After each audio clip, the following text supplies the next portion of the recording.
À l'aube sombre de l'Angleterre anglo-saxonne, alors que les royaumes étaient encore taillés dans les ruines de la Bretagne romaine, un chef de guerre a surpassé les autres. Séolin de Wessex, considéré comme l'un des grands Bretwalda, un suzerain dont le pouvoir s'étendait au-delà de son propre peuple et sur d'autres royaumes. Séolin a régné alors que le Wessex était encore en train de passer d'un royaume régional à une puissance montante. Son règne fut marqué par des guerres incessantes, des campagnes brutales et des victoires contre les Bretons, alors qu'il poussait les Saxons de l'Ouest plus profondément dans le sud de la Bretagne. Des champs de bataille baignés de sang à la puissance croissante du Wessex. L'histoire de Séolin est celle de l'ambition, de la conquête et d'un royaume au seuil de la grandeur. Voici son histoire. Avant que Séolin ne devienne l'un des rois les plus redoutés du premier Wessex, son histoire commença dans le monde semi-légendaire des premiers souverains saxons de l'Ouest. Selon la tradition anglo-saxonne ultérieure, Séolin appartenait à la lignée royale de Cerdic, le fondateur du Wessex, dont l'arrivée en Bretagne marqua le début de la puissance saxonne de l'Ouest. On disait que Cerdic lui-même descendait du dieu Woden, l'ancêtre divin revendiqué par de nombreuses maisons royales anglo-saxonnes. Que cette ascendance soit une véritable histoire, un mythe politique ou un mélange des deux, elle conférait à la dynastie de Séolin une autorité sacrée. Pour ses partisans, il n'était pas simplement un homme avec une épée. Il faisait partie d'une lignée qui reliait la royauté, la conquête et les anciens dieux païens. Séolin a presque certainement grandi dans un monde où le Wessex n'était pas encore entièrement devenu chrétien. C'était encore une époque de seigneurs de guerre anglo-saxons païens, où la loyauté se gagnait dans la salle de festin, l'honneur se prouvait au combat, et la puissance d'un roi dépendait de la force de sa troupe de guerriers. En tant que jeune noble de la lignée saxonne de l'Ouest, Séolin aurait grandi entouré de serments, de festins, des récits des dieux, des ancêtres et des héros. Sa jeunesse n'aurait pas été celle d'un luxe royal tranquille, mais celle d'une formation au commandement dans un royaume frontalier violent. Le Wessex était encore en expansion, luttait toujours pour des terres et restait entouré de rivaux. Au moment où il apparaît dans les archives historiques, Séolin n'était pas simplement un roi au sens médiéval tardif. Il était un roi chef de guerre, un meneur d'hommes au combat, dont l'autorité venait de la conquête. Son monde était fait de frontières mouvantes et de royaumes incertains, où Bretons, Jutes et rois anglo-saxons rivaux se disputaient le contrôle du paysage brisé de la Bretagne. La première fois que Séolin entre dans l'histoire écrite, c'est sur le champ de bataille. En l'an 556, la chronique anglo-saxonne dit que Séolin combattit aux côtés de son père Cynric, le roi du Wessex, contre les Bretons à la forteresse de Bérès, généralement identifié comme le château de Barbarie dans le Wiltshire. Ce n'était pas un champ de bataille ordinaire. C'était un ancien fort de colline de l'âge du fer, un rappel des anciens pouvoirs qui se dressaient encore sur le chemin de l'expansion des Saxons de l'Ouest. Ici, Séolin apparaît non seulement comme un prince, mais aussi comme un chef de guerre en devenir, un noble païen de la lignée de Cerdic, combattant pour la terre, la gloire et l'avenir du Wessex. La première bataille enregistrée de Séolin en tant que roi a lieu en l'an 568, lorsque la chronique anglo-saxonne dit que lui et Cutta ont combattu contre Ethelbert, le roi du Kent. La chronique rapporte que Séolin et Cutta ont repoussé Ethelbert jusqu'au Kent, et qu'au cours des combats, ils ont tué 2 de ses anciens. Cette entrée révèle que Séolin n'était plus simplement un prince combattant aux côtés de son père. Il était désormais roi à part entière, assez puissant pour défier l'un des souverains les plus puissants du sud de l'Angleterre. Ce n'était pas simplement une incursion frontalière ou une escarmouche locale, c'était un affrontement entre royaumes, et sa victoire montrait que le Wessex devenait une force que les autres souverains anglo-saxons ne pouvaient plus ignorer. La victoire la plus célèbre de Séolin remonte à l'an 577 et figure dans l'une des notices les plus importantes de la chronique anglo-saxonne. La chronique dit que lui et Cutwine ont combattu les Bretons dans un endroit appelé Durham, où ils ont tué 3 rois bretons. On ne sait presque rien de ces souverains, mais leurs noms apparaissent sous une forme ancienne et archaïque, ce qui suggère que cette entrée pourrait conserver des éléments provenant d'une source bien plus ancienne. Après la bataille, Céoline et Cutwain auraient pris 3 grandes villes, Gloucester, Cirencester et Bath. Ce fut un tournant dans l'expansion vers l'ouest du Wessex. En progressant jusqu'aux terres proches du canal de Bristol, les Saxons de l'ouest ont peut-être coupé les Bretons à l'ouest de la Séverne de ceux qui se trouvaient plus au sud dans la péninsule. Divisant ainsi la résistance bretonne et changeant l'équilibre des pouvoirs dans le sud de la Bretagne, la prise de Bath donne également à cette campagne une forte dimension dramatique. Ce n'était pas simplement une autre colonie. C'était une ancienne ville romaine, célèbre pour ses sources chaudes et ses grands bains. Il est possible que lorsque les guerriers de Céolin sont entrés dans Bath, certaines parties du complexe thermal romain étaient encore utilisées. Des auteurs ultérieurs comme Nenni et Bede décrivent des bains chauds dans cette région entourée de murs de briques et de pierres, où les gens pouvaient encore se baigner dans les eaux chaudes. Imaginez donc la scène, des guerriers païens saxons de l'Ouest, endurcis par la bataille, pénétrant dans les vestiges de la Bretagne romaine, ces murs de pierre, ces eaux fumantes et ces ruines antiques encore debout autour d'eux. Céolin ne se contentait pas de gagner des batailles, il déchirait l'ancien monde romano-britannique et forçait le Wessex à prendre sa place.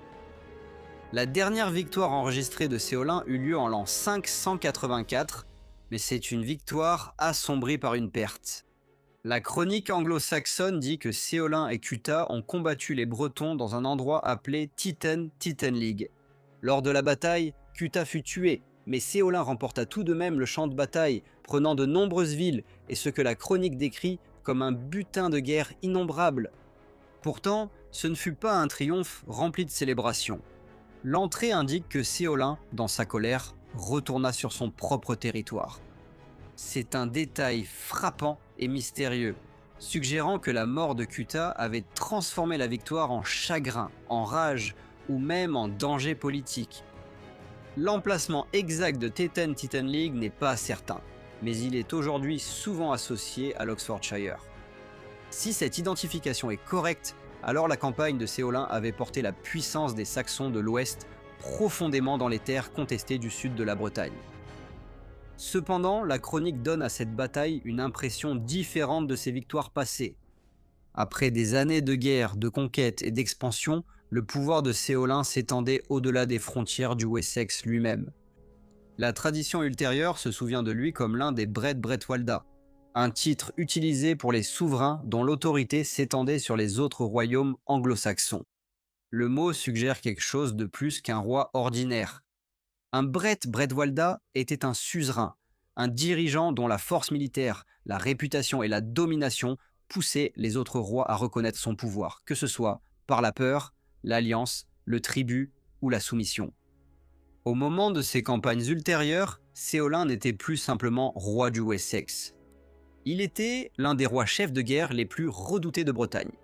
Ses armées avaient combattu aussi bien les Bretons que les royaumes anglo-saxons rivaux. Ces victoires avaient étendu l'influence des Saxons de l'Ouest à travers le sud de la Bretagne. Son nom portait le poids de la conquête.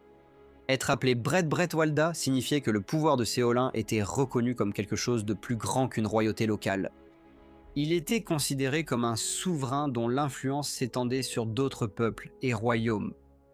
Mais la suzeraineté de Céolin n'était probablement pas comparable à celle d'une Angleterre unie. Il ne contrôlait pas le pays par un gouvernement unique, des lois écrites ou une administration. Son pouvoir était plus personnel, plus brutal et plus fragile.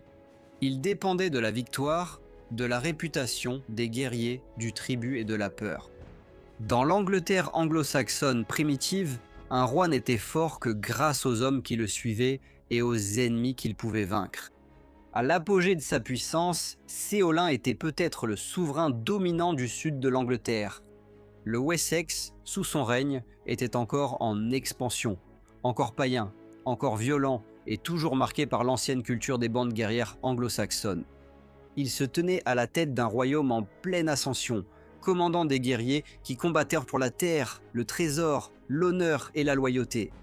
Ces victoires livraient des villes, du territoire et du butin aux Saxons de l'Ouest.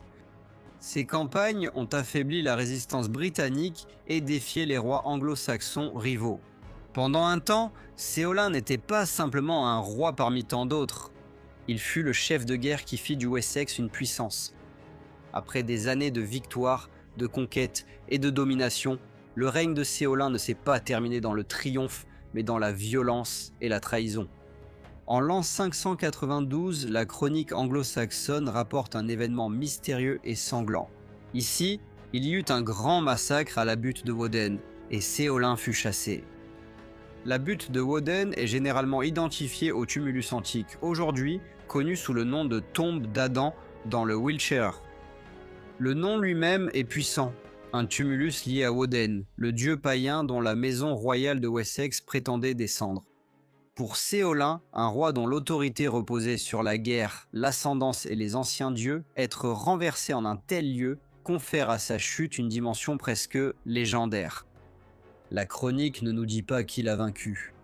Des auteurs ultérieurs ont tenté d'expliquer ce mystère. Guillaume de Malmesbury, écrivant des siècles plus tard, affirma que les Angles et les Bretons avaient conspiré ensemble contre lui. Une autre possibilité est que la rébellion soit venue de l'intérieur même du Wessex, peut-être menée par Séol, qui apparaît après Séolin dans la lignée royale des Saxons de l'Ouest. Si c'est le cas, Séolin n'est peut-être pas tombé simplement à cause d'ennemis étrangers, mais parce que son propre royaume s'était retourné contre lui.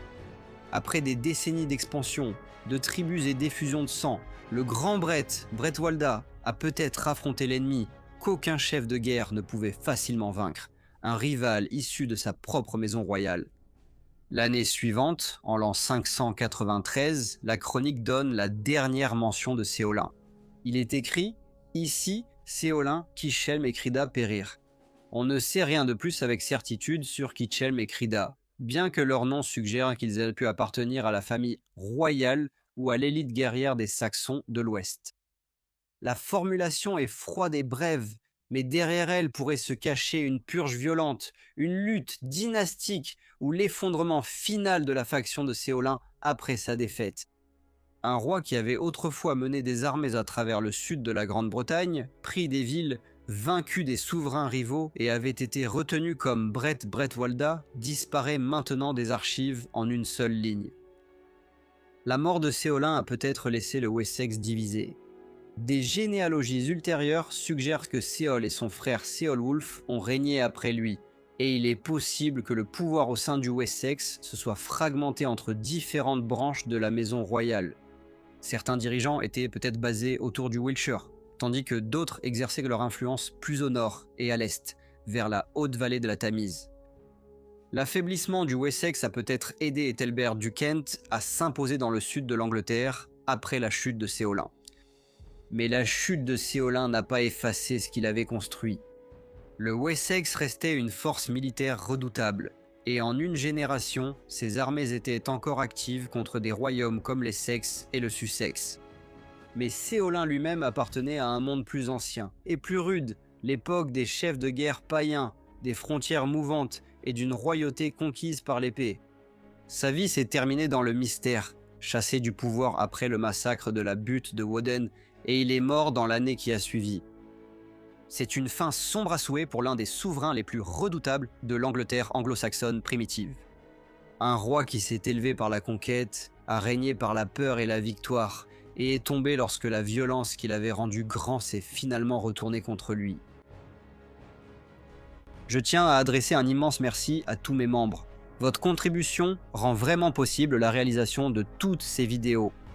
Un remerciement spécial à Stéphanie Hasson, Teresa Lux et John Sykes. Si vous avez apprécié la vidéo, n'oubliez pas de liker, de vous abonner et de partager. Et je vous retrouve très bientôt pour un nouveau portrait historique.